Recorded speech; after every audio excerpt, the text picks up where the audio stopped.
जय श्री राम, हर हर महादेव, राधे राधे। ससुराल में राज करने के लिए ही जन्म लेती हैं ये चार नाम वाली लड़कियां। आपका भी नाम है, इनमें जानिए इस वीडियो में। नमस्कार दोस्तों, स्वागत है आपका एक बार फिर से आपके अपने YouTube चैनल शास्त्र ज्ञान पर।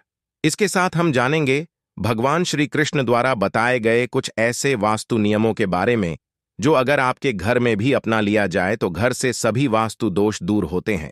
तो पूरी जानकारी के लिए इस वीडियो को अंत तक जरूर देखिएगा। दोस्तों, सच्ची श्रद्धा से जरूर लिखें हर हर महादेव, जय श्री राम। दोस्तों, ससुराल में राज करने के लिए जन्म लेती हैं ये चार नाम वाली लड़कियां। दोस्तों, आज के इस वीडियो में हम आपको ऐसी चार नाम वाली लड़कियां के बारे में बताने जा रहे हैं जो कि ससुराल में हमेशा ही राज करती हैं। इनके भाग्य में हमेशा से ही राजपाट, सुख संपत्ति, धन दौलत, रुतबा, पैसा सब होता है। तो कौन सी है वो चार नाम वाली लड़कियां? आइए इस वीडियो के माध्यम से जान लेते हैं। लेकिन उससे पहले हम जानेंगे कुछ ऐसे महत्वपूर्ण वास्तु के नियम के बारे में जो स्वयं भगवान श्री कृष्ण ने युधिष्ठिर को बताए थे। तो दोस्तों, चलते हैं, वीडियो शुरू करते हैं। दोस्तों, जिन घरों में भी महिलाएं इन नियमों का पालन करती हैं तो ऐसे घर में सदा ही मां लक्ष्मी का वास होता है और ऐसे घर में सुख शांति, परिवार के सदस्यों के बीच प्रेम सदा ही बना रहता है। इसलिए आप भी वास्तुशास्त्र के इन महत्वपूर्ण नियमों का पालन अवश्य ही करें। वास्तुशास्त्र के अनुसार घर में सकारात्मक ऊर्जा अधिक होना आवश्यक है, तभी घर में सुख शांति बनी रहती है और धन का आगमन होता है। अगर घर में वास्तु दोष हो, घर में आवश्यक चीजें ना हो, तो ऐसा घर नकारात्मक शक्तियों से भरा रहता है, जिस कारण घर में क्लेश, वाद विवाद, आर्थिक तंगी, कर्ज, मेमोरी जैसी समस्याएं उत्पन्न होने लगती हैं। इन सभी समस्याओं से बचने के लिए आप अपने घर में वास्तुशास्त्र में बताए गए इन नियमों का पालन अवश्य ही करें। घर की महिलाओं को घर की लक्ष्मी कहा जाता है। उनका सम्मान करना सबसे महत्वपूर्ण बात है। श्री कृष्ण कहते हैं कि जहां पर स्त्री का सम्मान नहीं होता उस कुल का विनाश होता है, उस कुल को दरिद्रता का सामना करना पड़ता है, क्योंकि देवी लक्ष्मी ऐसे घर में एक क्षण भी नहीं रुकती। तो चलिए जान लेते हैं भगवान श्री कृष्ण ने बताए हुए महत्वपूर्ण वास्तु नियमों के बारे में। लेकिन उससे पहले दोस्तों, आपसे रिक्वेस्ट है कि वीडियो को लाइक करें, अपने दोस्तों के साथ शेयर करें और अगर आपने अभी तक चैनल को सब्सक्राइब नहीं किया तो सब्सक्राइब करके बेल आइकन जरूर प्रेस कर लें। दोस्तों, पहली बात, श्री कृष्ण कहते हैं कि प्रत्येक व्यक्ति के घर में ये 5 चीजें दूध, दही, घी, गंगाजल और शहद अवश्य ही होना चाहिए। जिस घर में भी ये चीजें होती हैं वहां पर कभी भी दरिद्रता नहीं आती। इन चीजों को सबसे अधिक पवित्र माना गया है। दूसरी बात, घर के प्रत्येक सदस्य को, खासकर बड्ढों को, एकादशी के व्रत का अवश्य ही पालन करना चाहिए। एकादशी के दिन घर में किसी भी प्रकार का अनिष्ट कार्य न करें। एकादशी का व्रत सभी व्रतों में श्रेष्ठ है, इसीलिए इस दिन घर की शुद्धता बनी रहनी चाहिए। जिस घर की स्त्री एकादशी के व्रत का पालन करती है उस घर में लक्ष्मी सदा ही निवास करती है। तीसरी बात, शाम के समय घर में मां लक्ष्मी का आगमन होता है।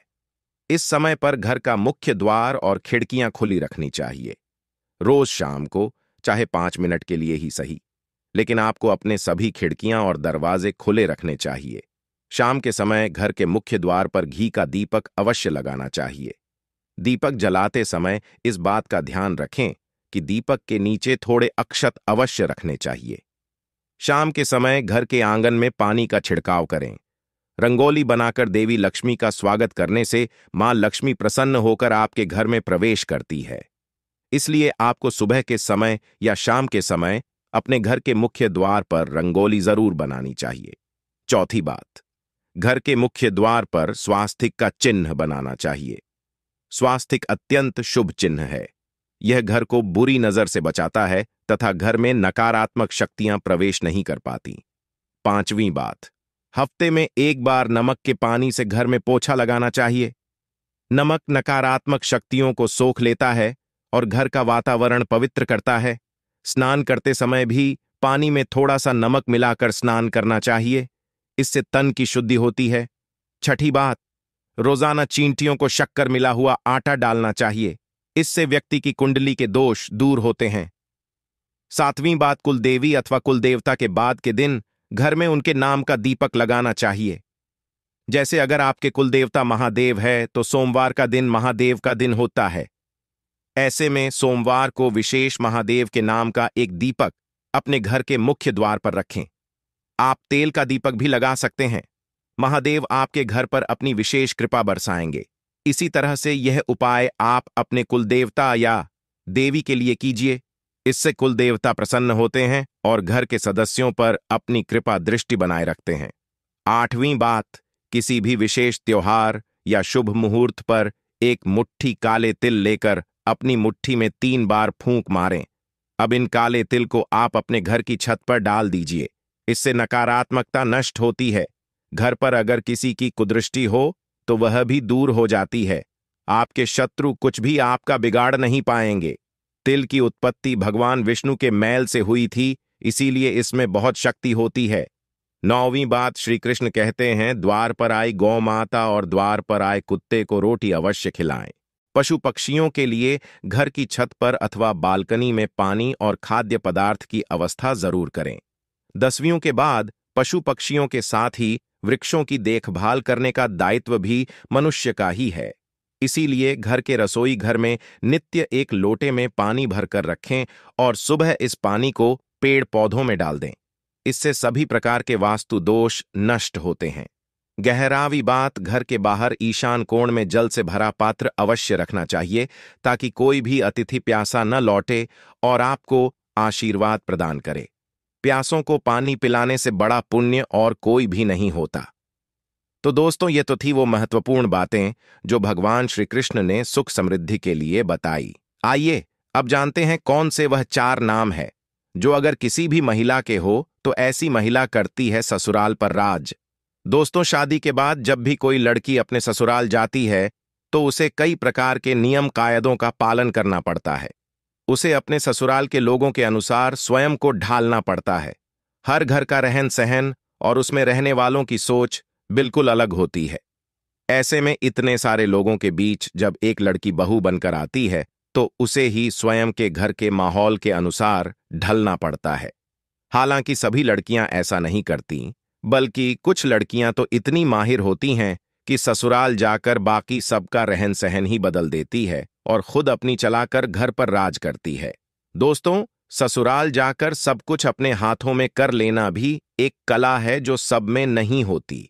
ऐसे में आज हम आपको इस वीडियो के माध्यम से उन 4 नाम वाली लड़कियों के बारे में बताने जा रहे हैं जो कि अपने ससुराल पर राज करने के लिए ही जानी जाती है। दोस्तों, इन लड़कियों में कुछ ऐसी खास बातें होती हैं जिसके कारण ससुराल में सिर्फ इनकी ही चलती है और ये अपने हुनर के चलते घर को बहुत अच्छे से संभालती भी है। दोस्तों, एक नाम वाली लड़कियां, जी हां दोस्तों, एक नाम वाली लड़कियां बहुत ही चालाक होती हैं। इन्हें दूसरे लोगों का दिल जीतना या उनसे अपनी बात मनवाना बहुत अच्छे तरीके से आता है। ये जब अपने ससुराल जाती है तो अपनी मीठी मीठी बातों से सबको अपनी ओर कर लेती है। इसके बाद हर कोई इन्हीं की प्रशंसा करता है और इनके खिलाफ भी नहीं जाता। दोस्तों, इनकी ये कला इन्हें ससुराल में सबका फेवरेट बना देती है और ये वहां आराम से राज करती है। नंबर 2, एज वाली लड़कियां। एज नाम वाली लड़कियां भी बहुत ही हुनरमंद होती हैं।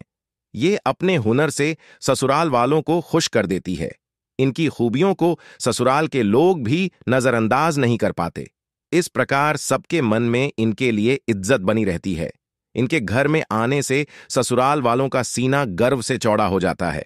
इसी कारण एच नाम वाली लड़कियां भी अपने ससुराल पर सम्मान के साथ राज करती हैं। नंबर 3 वाली लड़कियां भी दूसरे लोगों के दिमाग को बदलना अच्छे से जानती हैं कि अपनी बातों से किसी भी मनुष्य की सोच बदल सकती है। ये जब ससुराल जाती है तो स्वयं को वहां के लोगों के अनुसार नहीं डालती, बल्कि वहां के लोगों को अपने जैसा बना देती है। इन्हें जीवन में बदलाव पसंद होता है। ऐसे में अपने ससुराल में भी ये कई बदलाव करती है। इस प्रकार वहां इनका दबदबा बना रहता है। इन्हीं की हुकूमत चलती है। दोस्तों, नंबर 4, एस नाम वाली लड़कियां। इस नाम की लड़कियां थोड़ी अलग टाइप की होती हैं। इन्हें गुस्सा भी बहुत जल्दी आ जाता है और अपने ससुराल में बड़े ही ठाट बाट के साथ रहती है। जो व्यक्ति इनका हक मारने की कोशिश भी करता है तो वह इनके सामने अधिक समय तक टिक नहीं पाता और जाते ही ससुराल में सभी को अपने वश में करके रखती है। कई लोग तो इनसे खौफ भी खाते हैं। इस प्रकार से अपने ससुराल में रानी की तरह रहती है। दोस्तों, ये थी वो 4 नाम वाली खास लड़कियां जो कि ससुराल में राज करने के लिए ही जन्म लेती हैं। वैसे आपका शुभ नाम किस अक्षर से शुरू होता है, आप हमें कमेंट में जरूर बताइएगा। दोस्तों, आपको वीडियो कैसा लगा हमें कमेंट में जरूर बताएं। इस वीडियो को लाइक करें, अपने दोस्तों के साथ शेयर करें और आपके अपने YouTube चैनल शास्त्र ज्ञान को सब्सक्राइब करना ना भूलें और कमेंट में हर हर महादेव अवश्य लिखें।